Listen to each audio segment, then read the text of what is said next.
نہیں جی، کوئی 3 دفعہ پانی جانا ضروری نہیں ہوتا، نہ انگلیوں کے اندر تو کوئی پانی پہنچا ہی نہیں سکتا، انگلیوں کے باہر باہر ہی پانی ہوتا ہے، انگلیوں کے اندر تو پانی جا ہی نہیں سکتا، نہ آپ نے ناخنوں کے نیچے تک پانی پہنچانا ہوتا ہے، بس پانی لیا یوں کیا یہ پہنچ گیا، ایسے ایسے کرنے سے پہنچ گیا۔ تو یہ بالکل وام ہے، اس کی طرف توجہ نہ دیں، میں نے بارہا عرض کی ہے کہ نبی الاسلام نے بخاری مسلم میں ہے کہ ایک ایک دفعہ پانی بھی لیا ہے چہرہ دھونے کے لیے، ٹھیک ہے، 2 دفعہ بھی لیا ہے، 3 دفعہ بھی لیا ہے، تینوں طریقے سنت ہے۔ آپ مجھے بتائیں، اب نبی الاسلام کی جتنی گنی داڑھی مبارک تھی، ایک دفعہ یوں لے کے اور بس یہ کر لیا تو ٹھیک ہے، دھل گیا، دیٹس آل، وام کرنا ہی نہیں ہے اس میں، وہ آپ کو ڈیفینیشن ہی غلط بتا دی گئی ہے۔ اس طریقے سے ہم جس طریقے سے وضو کرتے ہیں وہ تو ایک دفعہ ہاتھ دھونے میں 10 دفعہ ہاتھ دھل جاتے ہیں، کیونکہ مسلسل نل کھلا ہوتا ہے۔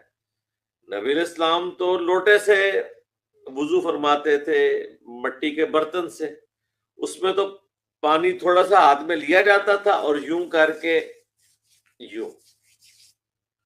آپ کی تو ٹوٹی کھلی ہوئی ہے، آپ تو ہاتھ دھونے میں اتنا پانی لگاتے ہیں کہ اس میں تو غسل ہو سکتا ہے، ٹوٹی کم کھولیں، بس یوں کیا، یہ کافی ہے۔ پھر کلی کی 3 دفعہ ناک میں پانی چڑھایا، وہ تو سنت ہے، فرائض تو چہرے سے شروع ہوتے ہیں، یوں لیا ایک دفعہ، بس پھیل لیا، ہو گیا۔ اس طریقے سے ایک دفعہ ہاتھ میں یوں لیا پانی اور یوں کیا اور یوں کیا، ایسے کر کے دھل گیا، پھر یوں لیا اور یوں کیا، دھل گیا۔ اور ٹوٹی میں تو بہت ہی آسانی سے آپ یوں ایک دفعہ بھی گزاریں گے تو وہ 4 دفعہ دھل جائے گا، 5 دفعہ دھل جائے گا، اتنی تیزی سے پانی گزر رہا ہے۔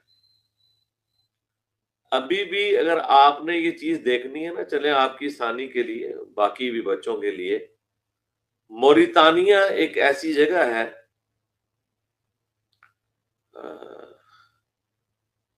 ویسٹ افریقہ میں، بالکل آپ سمجھ لیں اینڈ پہ وہ آخری ملک آتا ہے، افریقہ کے کارنر کے اوپر ہے، وہاں آج بھی درس و تدریس کا سلسلہ اسی طریقے سے جاری ہے جس طرح 1400 سال پہلے تھا، لوگوں کا رہن سہن بالکل اسی طریقے سے ہے جس طرح عرب کے لوگوں کا تھا، وہ بھی ریگستانی ملک ہے، میجورٹی مسلمانوں کی ہے وہاں پہ، اسی طریقے سے خیمے لگے ہوئے، لوگ خیموں میں رہتے ہیں، اور دین کا علم بھی اسی طریقے سے حاصل کرتے ہیں جس طرح آج سے 1400 سال پہلے نبی الاسلام کے مبارک زمانے میں تھا۔ ان کی کوئی بھی چیزیں اس طرح چینج نہیں ہوئی ہیں، سوائے جو مین سٹی ہے اس میں بھی غربت بھی بہت زیادہ ہے وہاں پہ، تو لیکن تعلیم کا سلسلہ انہوں نے وہ پرانے سٹائل میں رکھا ہوا ہے۔ جب 2021 میں میری ملاقات ہوئی تھی طارق جمیل صاحب کے ساتھ، تو انہوں نے بھی ذکر کیا، وہ جماعت کے ساتھ موریتانیہ گئے تھے، تو میں نے ان سے ڈسکشن بھی کی تھی، تو وہ میں نے اپنی اس ویڈیو میں بتایا تھا۔ موریتانیہ کے اندر ابھی بھی وہ بتا رہے تھے طارق جمیل صاحب مجھے کہ فقہ حنفی، فقہ مالکی چلتی ہے وہاں پر، اور فقہ مالکی ساری انہوں نے 5000 اشعار کے اوپر مشتمل ان کو رٹوا دی ہوئی ہے شعروں کی شکل میں، اور وہاں اتنے حافظ قرآن آپ کو ملیں گے۔ ایک تو علاقہ ایسا ہے جہاں سب لوگ نابینا ہی ہیں، پچھلے دنوں ولاگ بھی بنایا ہے ایک بندے نے، وہاں گیا ہے اور حافظ قرآن ہے، قرآن آج بھی تختیوں کے اوپر کندہ ہوا اس کو دیکھ دیکھ کے وہ ہاتھ لگا کے تو حفظ کرتے ہیں، وہی پرانا سٹائل چل رہا ہے، جھونپڑیوں میں رہتے ہیں، ریگستانی معاملات ہیں، پانی کی قلت ہے۔ تو یہ مجھے اس لیے یاد آیا کہ وہاں پہ جو بڑے بڑے شیخ الحدیث ہیں، جو لوگوں کو قرآن و سنت کا علم سکھا رہے ہیں، بہت بڑے بڑے علماء ہیں، وہ انہوں نے وضو کرنے کی بھی ان کی ویڈیوز رکھی ہوئی ہیں، آپ ذرا دیکھیں، وہ اتنے سے پانی سے وضو کر لیتے ہیں. تو اس لیے کہ وہ نسل در نسل اس طریقے کو ٹرانسفر کر رہے ہیں نا. ہمارے ساتھ پرابلم یہ ہوا ہے کہ یہ ٹوٹیوں والا سلسلہ شروع ہو گیا ہے. ادروائز اگر ہمارے ماں باپ کے پاس بھی پانی کی قلت ہوتی اور ہم بچپن سے ہی لوٹے سے وضو کر رہے ہوتے تو ایک لوٹے سے 2 بندے بھی وضو کر لیتے ہیں، کوئی مسئلہ نہیں ہے. تو وہ آپ موریتانیہ کے بڑے بڑے شیخ الحدیث، بڑے بڑے علماء کو، جن سے جا کے دوسرے ملکوں کے علماء نے باقاعدہ علم حاصل کیا ہوا ہے. ٹرکی سے کئی لوگ پڑھنے گئے ہیں موریتانیہ، انہوں نے اسی سلسلے کو اسی طریقے سے باقی رکھا ہوا ہے. بالکل 1400 سال پرانا سارا معاملہ ان کا چل رہا ہے اس طریقے سے. تو ان کو وضو کرنے کی آپ ویڈیوز دیکھیں تو آپ کو پتہ چل جائے گا وہ کتنے کم پانی سے وضو کر لیتے ہیں. تو قرآن و حدیث کو تو جانتے ہیں، انہیں پتہ ہے. یہ سارا فتنہ کھڑا کیا فقہ حنفی نے. پھر ہمارے جو مفتی صاحب ہیں کراچی کے، وہ ناراض ہو جاتے ہیں کہ جی انجینئر صاحب بار بار فقہ حنفی کو آڑے ہاتھوں لیتے ہیں. وہ اس لیے لیتے ہیں کہ انہوں نے بیڑا غرق کیا ہے. انہوں نے جو دھونے کی ڈیفینیشن بتائی ہے اس کے تحت تو ان کے اپنے وضو نہیں ہوتے. اسی لیے میں نے فقہ حنفی کے بڑے بڑے علماء کو وضو کرتے ہوئے دیکھا ہے، 4 5 بالٹیاں ضائع کر دیتے ہیں وضو کرتے ہوئے. وہ اس لیے کہ ان بیچاروں کو ڈیفینیشن جو بتائی گئی ہے وہ تو قیامت تک کرتے رہے تو ان کا وضو نہیں پورا ہوگا. وہ ڈیفینیشن ہی غلط بتائی گئی ہے. اس اعتبار سے جو فقہ شافعی ہے، حنبلی ہے اور مالکی ہیں، اس طریقے سے اہل تشیع بھی، آپ ان کو وضو کرتے ہوئے دیکھیں، بڑا نامنل پانی استعمال کرتے ہیں. انہوں نے ایک مصیبت کھڑی کر دی اور وہ جناب ایک ایک عضو سے 2 قطرے بہہ جائے. اللہ کے بندے ذرا گننا شروع کرو، بالٹیاں چاہیے. تو حدیثیں تو پڑھو بخاری مسلم کی کہ نبی اسلام کتنے پانی سے وضو کرتے تھے. ½ لیٹر پانی سے آپ وضو کر لیتے تھے جی. ½ لیٹر ایک پانی کا گلاس بنتا ہے. یہ جو میں کپ جس میں میں دودھ پتی پی رہا ہوتا ہوں، اس طرح کے 2 کپ ہونا نبی اسلام وضو کر لیتے تھے.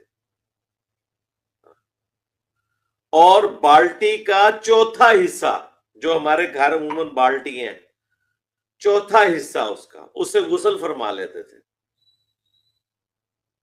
یعنی 4 بندے ایک بالٹی سے غسل کر سکتے ہیں. تو ان کی ڈیفینیشن کہتا ہے تو 50 بالٹی بھی کام ہے. تو یہ کنفیوژن اس لیے کھڑی ہوئی ہے. اب میرا خیال ہے اتنی باتیں کرنے کے باوجود اگر شیطان کہتے آپ نے چڑھنا ہے تو آپ چڑھتے رہے، میں تو آپ کو پیار محبت سے سمجھا ہی سکتا تھا. اور کوئی اس میں یہ کوئی تقوی والی بات نہیں ہے. شیطان کی پیروی کر رہے ہیں جو لوگ اس طریقے سے لمبے لمبے وضو اور غسل کر رہے ہیں، حرام کے مرتکب ہو رہے ہیں وہ، اور اپنے ذات میں سمجھ رہے ہیں کہ ہم بڑے کوئی متقی ہو گئے ہیں. ایک ٹینشن بھی کما رہے ہیں، گناہ بھی کما رہے ہیں. میں آپ کو پورے وثوق سے، پوری ذمہ داری سے احادیث کے حوالے دے کے بتا رہا ہوں. اس کے باوجود آپ نے نہیں ماننا تو آپ جو مرضی کریں. پچھلے دنوں بھی پاکی پلیدی کے مسائل کے اوپر میری ویڈیو ریکارڈ ہوئی، اس میں میں نے باقاعدہ ایک ایک حدیث ڈسپلے کرائی ہے کہ نبی اسلام کتنے پانی سے وضو کر لیتے تھے. جی نیکسٹ. نہیں جی، کوئی 3 دفعہ پانی جانا ضروری نہیں ہوتا. نہ انگلیوں کے اندر تو کوئی پانی پہنچا ہی نہیں سکتا، انگلیوں کے باہر باہر ہی پانی ہوتا ہے. انگلیوں کے اندر تو پانی جا ہی نہیں سکتا. نہ آپ نے ناخنوں کے نیچے تک پانی پہنچانا ہوتا ہے. بس پانی لیا، یوں کیا، یہ پہنچ گیا. ایسے ایسے کرنے سے پہنچ گیا. تو یہ بالکل وام ہے، اس کی طرف توجہ نہ دیں. میں نے بارہا عرض کیا کہ نبی الاسلام نے بخاری مسلم میں ہے کہ ایک ایک دفعہ پانی بھی لیا ہے چہرہ دھونے کے لیے. ٹھیک ہے. 2 دفعہ بھی لیا ہے، 3 دفعہ بھی لیا ہے، تینوں طریقے سنت ہے۔ آپ مجھے بتائیں، اب نبی علیہ السلام کی جتنی گنی داڑھی مبارک تھی، ایک دفعہ یوں لے کے اور بس یہ کر لیا تو ٹھیک ہے، دھل گیا، دیٹس آل، وام کرنا ہی نہیں ہے اس میں۔ وہ آپ کو ڈیفینیشن ہی غلط بتا دی گئی ہے۔ اس طریقے سے ہم جس طریقے سے وضو کرتے ہیں وہ تو ایک دفعہ ہاتھ دھونے میں 10 دفعہ ہاتھ دھل جاتے ہیں، کیونکہ مسلسل نل کھلا ہوتا ہے۔ نبی علیہ السلام تو لوٹے سے وضو فرماتے تھے، مٹی کے برتن سے، اس میں تو پانی تھوڑا سا ہاتھ میں لیا جاتا تھا اور یوں کر کے یوں۔ آپ کی تو ٹوٹی کھلی ہوئی ہے، آپ تو ہاتھ دھونے میں اتنا پانی لگاتے ہیں کہ اس میں تو غسل ہو سکتا ہے۔ ٹوٹی کام کھولیں، بس یوں کیا، یہ کافی ہے۔ پھر کلی کی 3 دفعہ ناک میں پانی ٹھٹایا، وہ تو سنت ہے۔ فرائض تو چہرے سے شروع ہوتے ہیں، یوں لیا ایک دفعہ، بس پھیل لیا، ہو گیا۔ اس طریقے سے ایک دفعہ ہاتھ میں یوں لیا پانی اور یوں کیا ایسے کر کے دھل گیا، پھر یوں لیا اور یوں کیا، دھل گیا۔ اور ٹوٹی میں تو بہت ہی آسانی سے آپ یوں ایک دفعہ بھی گزاریں گے تو وہ 4 دفعہ دھل جائے گا، 5 دفعہ دھل جائے گا، اتنی تیزی سے پانی گزر رہا ہے۔ ابھی بھی اگر آپ نے یہ چیز دیکھنی ہے نا، چلیں آپ کی آسانی کے لیے، باقی بھی بچوں کے لیے، موریتانیہ ایک ایسی جگہ ہے،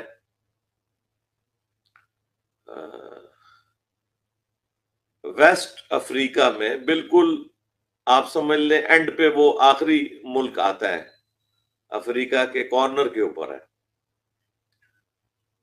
وہاں آج بھی درس و تدریس کا سلسلہ اسی طریقے سے جاری ہے جس طرح 1400 سال پہلے تھا۔ لوگوں کا رہن سہن بالکل اسی طریقے سے ہے جس طرح عرب کے لوگوں کا تھا۔ وہ بھی ریگستانی ملک ہے، میجورٹی مسلمانوں کی ہے وہاں پہ۔ اسی طریقے سے خیمے لگے ہوئے، لوگ خیموں میں رہتے ہیں، اور دین کا علم بھی اسی طریقے سے حاصل کرتے ہیں جس طرح آج سے 1400 سال پہلے نبی الاسلام کے مبارک زمانے میں تھا۔ ان کی کوئی بھی چیزیں اس طرح چینج نہیں ہوئی ہیں، سوائے جو مین سٹی ہے اس میں بھی غربت بھی بہت زیادہ ہے وہاں پہ، تو لیکن تعلیم کا سلسلہ انہوں نے وہ پرانے سٹائل میں رکھا ہوا ہے۔ جب 2021 میں میری ملاقات ہوئی تھی طارق جمیل صاحب کے ساتھ، تو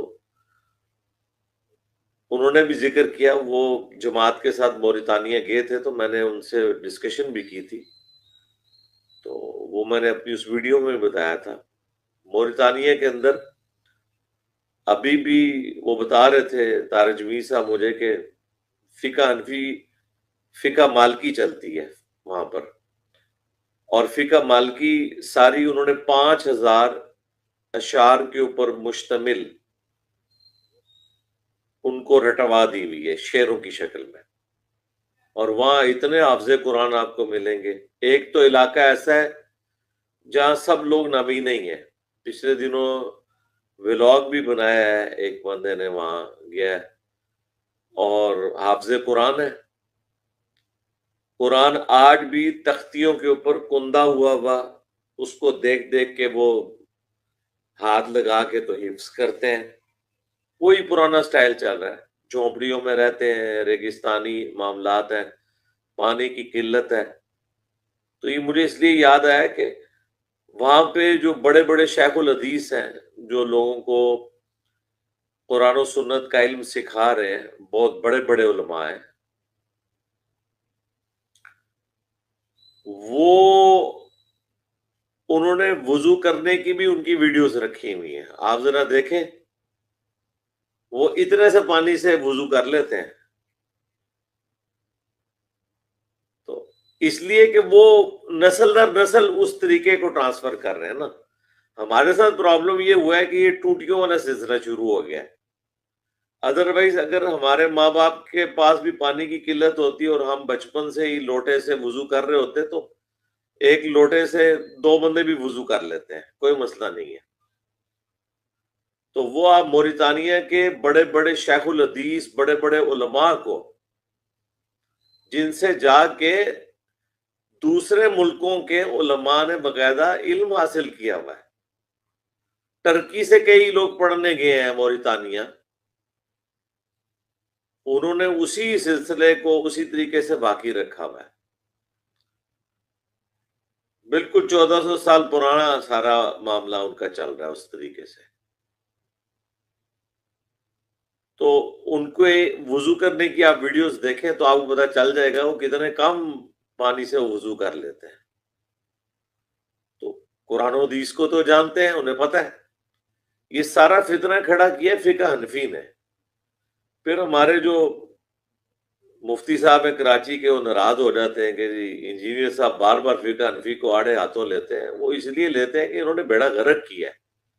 انہوں نے جو دھونے کی ڈیفینیشن بتائی ہے اس کے تحت تو ان کے اپنے وضو نہیں ہوتے. اس لیے میں نے فقہ حنفی کے بڑے بڑے علماء کو وضو کرتے ہوئے دیکھا ہے، 4 5 5 بالٹیاں ضائع کر دیتے ہیں وضو کرتے ہوئے. وہ اس لیے کہ ان بیچاروں کو ڈیفینیشن جو بتائی گئی ہے وہ تو قیامت تک کرتے رہے تو ان کا وضو نہیں پورا ہوگا. وہ ڈیفینیشن ہی غلط بتائی گئی ہے. اس اعتبار سے جو فقہ شافعی ہے، حنبلی ہے اور مالکی ہیں، اس طریقے سے اہل تشیع بھی، آپ ان کو وضو کرتے ہوئے دیکھیں بڑا نامنل پانی استعمال کرتے ہیں. انہوں نے ایک مصیبت کھڑی کر دی، اور وہ جناب ایک ایک عضو سے 2 قطرے بہہ جائے. اللہ کے بندے ذرا گرنا شروع کرو، بالٹیاں چاہیے. تو حدیثیں تو پڑھو بخاری مسلم کی کہ نبی اسلام کتنے پانی سے وضو کرتے تھے. آدھا لیٹر پانی سے آپ وضو کر لیتے تھے. جی، آدھا لیٹر ایک پانی کا گلاس بنتا ہے. یہ جو میں کپ جس میں میں دودھ پتی پی رہا ہوتا ہوں، اس طرح کے 2 کپ ہونا نبی اسلام وضو کر لیتے تھے. اور بالٹی کا چوتھا حصہ، جو ہمارے گھر عموماً بالٹی ہیں، چوتھا حصہ اس سے غسل فرما لیتے تھے. یعنی 4 بندے ایک بالٹی سے غسل کر سکتے ہیں. تو ان کی ڈیفینیشن کہتا ہے تو 50 بالٹی بھی کام ہے. تو یہ کنفیوژن اس لیے کھڑی ہوئی ہے. اب میرا خیال ہے اتنی باتیں کرنے کے باوجود اگر شیطان کہتے آپ نے چڑھنا ہے تو آپ چڑھتے رہے. میں تو آپ کو پیار محبت سے سمجھا ہی سکتا تھا. اور کوئی اس میں یہ کوئی تقوی والی بات نہیں ہے. شیطان کی پیروی کر رہے ہیں جو لوگ اس طریقے سے لمبے لمبے وضو اور غسل کر رہے ہیں، حرام کے مرتکب ہو رہے ہیں وہ، اور اپنے نظام میں سمجھ رہے ہیں کہ ہم بڑے کوئی متقی ہو گئے ہیں. ایک ٹینشن بھی کما رہے ہیں، گناہ بھی کما رہے ہیں. میں آپ کو پورے وثوق سے، پوری ذمہ داری سے احادیث کے حوالے دے کے بتا رہا ہوں. اس کے باوجود آپ نے نہیں ماننا تو آپ جو مرضی کریں. پچھلے دنوں بھی پاکی پلیدی کے مسائل کے اوپر میری ویڈیو ریکارڈ ہوئی، اس میں میں نے باقاعدہ ایک ایک حدیث ڈسپلے کرائی ہے کہ نبی اسلام کتنے پانی سے وضو کر لیتے تھے. جی نیکسٹ.